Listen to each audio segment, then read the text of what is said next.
Bassirou Diomaye Diakhar Faye, qui est maintenant président du Sénégal, ne peut pas prétendre ne pas savoir que c'est l'OTAN qui a détruit la Libye, que c'est l'OTAN qui a créé Al-Qaïda et l'État islamique. Il ne peut pas prétendre ne pas savoir qu'on ne peut pas demander à celui qui a mis le feu de venir l'éteindre. On ne peut pas demander aux pompiers d'être le pyromane ou au pyromane d'être le pompier.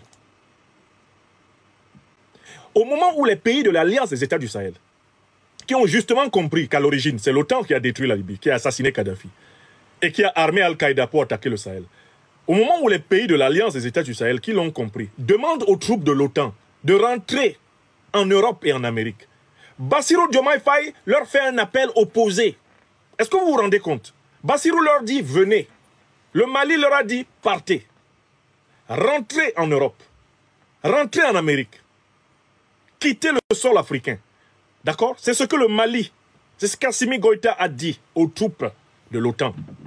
C'est ce que Ibrahim Traoré a dit aux troupes de l'OTAN. Quittez le sol africain, allez chez vous.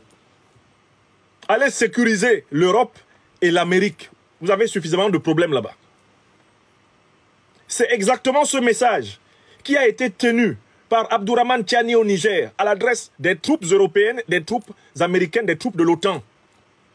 Allez en Europe, allez aux États-Unis, restez chez vous avec vos militaires.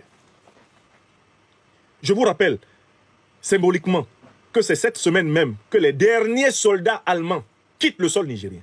Au moment où ces symboles forts, n'est-ce pas, de la libération militaire du sol africain sont en train de se réaliser, Bassirou fait l'appel opposé. Venez, venez, venez, venez, au motif de venir combattre le terrorisme, qu'ils ont pourtant installé. Bassirou leur demande de recoloniser militairement le continent. C'est-à-dire que, et cela vous explique le positionnement de toutes les troupes qui ont été chassées du Mali, du Burkina, du Niger. J'espère que vous avez observé que toutes ces troupes se sont placées désormais en cercle autour de l'AES. J'espère que vous avez bien observé. L'armée américaine, quand elle quitte le Niger, elle redistribue ses troupes autour de l'Alliance des États du Sahel. Elle obtient une nouvelle base militaire en Côte d'Ivoire. Elle maintient ses bases militaires au Sénégal. Elle maintient ses bases militaires, ses bases militaires dans le sud de l'Algérie, en Tunisie, en Mauritanie. Elle maintient ses bases militaires au Ghana. Elle en cherche, elle en construit au Bénin. Elle a des positions au Togo. Elle continue avec des bases militaires. Ses bases militaires au nord du Cameroun, au Nigeria, au Tchad. Ils ne veulent pas partir. Et Bassirou leur demande de rester. Sénégalaises, Sénégalais, vous, les partisans de Bassirou Diomaye Diakhar Faye, venez nous expliquer pourquoi Bassirou Diomaye Faye demande à l'Europe, demande donc par conséquent à l'Union européenne, demande à l'OTAN, ce qu'il appelle la communauté internationale. Pourquoi leur demande-t-il de venir ici, en Afrique, au moment où les Africains, dans leur écrasante majorité, demandent aux troupes étrangères occidentales de quitter leur sol? Je voudrais que Pastef vienne nous expliquer ça.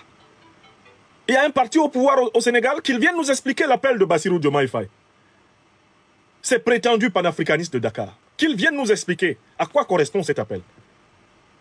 Est-ce là la rupture dont nous parlait Bassirou Diomaye Diakhar Faye avant d'entrer au palais présidentiel du Sénégal?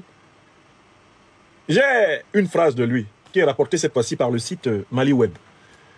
Il dit, la situation au Sahel face au terrorisme nécessite une mobilisation globale de la communauté internationale et surtout de l'Europe. Mais est-ce que le Sahel est une région européenne? Aux côtés des pays concernés, car il est connu que les continents africains et européens ont un destin séculaire lié. Fin de citation. Mais pourquoi il dit ça? Quand il y a des conflits en Europe, est-ce que les armées africaines entrent en Europe? Là, il y a un conflit entre la Russie et l'Ukraine. Combien de pays africains ont leur armée dans le conflit russo-ukrainien? Quand il y a eu des conflits ici, est-ce que les États africains ont déjà envoyé une armée? En Europe. Mais qu'est-ce que les armées européennes font sur le sol africain? Alors même que l'écrasante majorité des peuples africains leur demande de se retirer. Bassirou Diomaye Diakhar Faye, à partir du moment où il sait que c'est l'OTAN qui a détruit la Libye, qui a déstabilisé le Sahel, qui a créé Al-Qaïda et l'État islamique, pourquoi leur demande-t-il de se réinstaller? Pourquoi leur demande-t-il de revenir? Pourquoi leur demande-t-il de renforcer leur emprise illégale, illégitime et criminelle sur le sol africain? Pourquoi? De quel droit demande-t-il cela? Alors, je conclus ce point. Je ne voulais pas aller en long et en large ce soir. Je voudrais que vous voyez très bien que, au moment où le Mali, le Burkina, le Niger, l'AES accélèrent la cadence de la souveraineté, voilà les serviteurs de la vassalité. Voilà les serviteurs du néocolonialisme. Voilà les serviteurs de l'impérialisme occidental qui, maintenant, de façon décomplexée, assument leur vassalité.